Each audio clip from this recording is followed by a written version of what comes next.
Hey guys, so it is Monday and I just got back from the auction on Wednesday last week, so had a lot going on. We did bring in several of the horses from the auction to rehab here with us in California. One of them you probably saw in the video today is Sherman. The other one is a Palomino. He was a reservation horse that came through from the auction last year that someone bought and then sold to the kill pen, so he's here as well. Not named yet. We will figure out a name that fits his personality. It's coming. When his guard goes down a little bit, then we'll get his name. So essentially we got them in. These two needed to be gelded, so we had them gelded here because we're going to start doing groundwork with them in the round pen, which is part of the rehabilitation as well. We also brought in Everett and Finn, the gray thoroughbred and the bay thoroughbred, which means brown.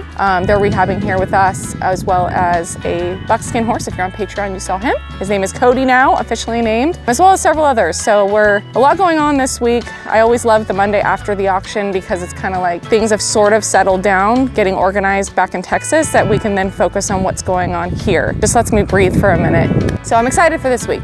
This is gonna be a good week. Hi everyone, my name is Desiree at All See in a Barn. So today I work with a Palomino baby. He is 2.5 years old. So earlier I was lunging him today because he got castrated. When studs come through All See in a Barn, we like to castrate them as long as they're like 6 months till 5 years old, and then we could get them going. So this whole weekend I've been working with them. The Palomino, he is very sweet. He just needs to learn to be more trustworthy. I was able to get him going. He's willing to learn. He's so young. My next horse, his name is Sherman. He is hard to catch. It takes me 5 minutes to get him going, but he has the same issue. We got him castrated on Friday. When horses do get castrated, they have to lunge 20 minutes, 14 days. So which means it's 2 weeks. Someone out here at the barn has to keep it going. Just keep the blood going. We normally have the castration open, so it will close on their own. So this week we have 2 new additions to our barn. In order to kind of manage donations wiser, we brought in 2 more in-house trainers. This allows us to pull our horses out from outside trainers, which are extremely expensive, around $1,000 to $1,500, and be able to redirect those excess funds to vet bills and things that need done at the barn to benefit the horses. So we have 2 new guys, Bryson and Will. Super excited to have them. They both have 2 totally different backgrounds, but both have very good skills and horsemanship, which is only going to help benefit us, but also other rescues too. And we hope the public, other rescues, will want to send their horses to be part of the training program, which again just benefits horses as a whole.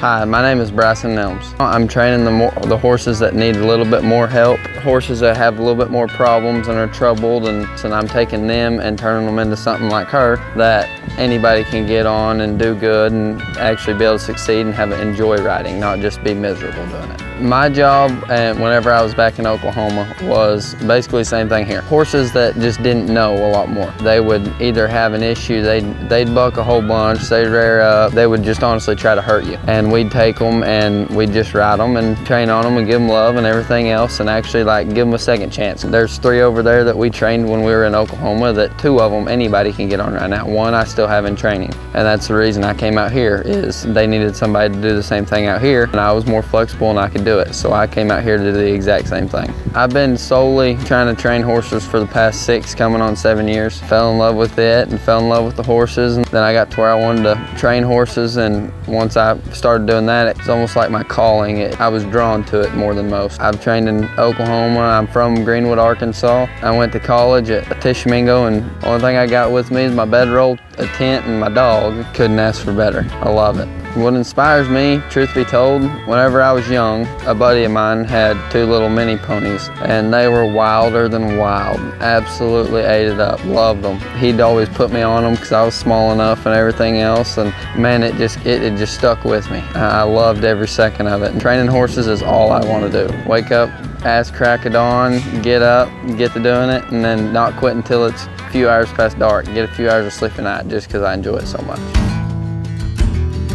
So this girl right here we've had for about 5 weeks. She just recently got out here to California, so we can get her assessed, see who she is, what she knows, and that way we can get her moving towards finding what our whole goal is with all of this, which is finding her forever home. And the best way to do that is with any one of our trainers, riding around on trails, in the arena, around cows, around other horses, dogs, just different environments. The venue barn, the orchards, there's so many things we can do to really see what these horses are gonna react to or not. Excited to see what direction she wants to go.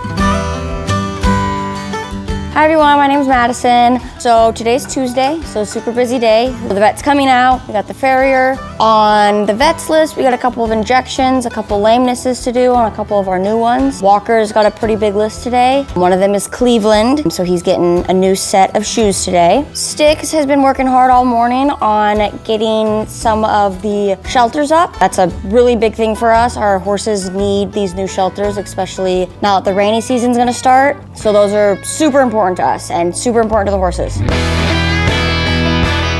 Hi, I'm Walker Reynolds. I'm the farrier out here at All Seed in the Barn, and today the first horse we worked on was Jackson. Looked like he hadn't had his feet done a long time, and they were just super flared, so we dressed the flare, put some front shoes on him with some pads and dental impressions, so hopefully he won't be so thin-soled. And then we put some hind shoes on him because he's going to get injections with Dr. Lucas today. And then behind me is a horse called Dash. It's my second time shoeing him, and it's kind of nice coming back to my own work. The feet aren't just so out of balance, and he's been standing here pretty good for us. How's it going, guys? It's Devin Vaughn down here at All Seated in the Barn. We've got a couple horses out here I'll explain to you. Coda here, he just got done with a few miles. He's just one that needs to get in here and get a few miles under his saddle pad and getting away from the barn. He's pretty barn sour, so you know, taking him out and about where he doesn't know where he's at and coming back home sound and sane is what the focus is. And then we got Jerry over here. He's a nice little buckskin quarter horse. He's had quite a bit of training done on him and he's really came around. He's just kind of an all-around kind of trail horse, arena horse, whatever you want. And then we've got Thomas. He's a nice little 2-year-old that's just started under saddle, and we'll be putting the first ride on him here in the next week or so. So I am here with Mr. Bean. He is our 22-year-old Mustang. He just got sent over to my list, so every time I get a new horse, I always like to put them in the round pen, see what they know, see how they move. That helps me assess them, what they know, and it puts me in a better position when I ask them for more, when I saddle them, and when I eventually get on their back. So Mr. Bean is already saddle broke. He's been working with one of our other trainers here, but I always like to start from the ground. That way I get to know the horse and create a relationship with them. That way they feel comfortable with our relationship and they know that they are being respected. So right now Mr. Bean is reacting to all of my nonverbal cues, which is through my body language. And that's exactly what I want from him right now. I want his attention on me and to respond to my little movements. So when I go to the right, he's gonna turn and go to the left. And just with a change of noise, a cluck means trot, and a kiss means canter. So everything has meaning. And when you teach a horse, you wanna be really clear and consistent with your cues. That way you can help them learn something. Good boy. So you saw how the last 2 circles around he stopped at the gate, but I increased my energy as he's about to pass the gate. That way he was not stopping anymore. Now we're gonna ask for a canter. I increased my energy. And once he gives me what I ask for, I go back down. Oh, whoa, good boy. So he's not certain, but he did turn in and look at me, and that's what I want. But we're gonna move him around until he feels like he can stand still. So I stay consistent until he moves away, and then I drop my pressure. He wants to stop at the gate the other way, so I'm gonna drive him more now.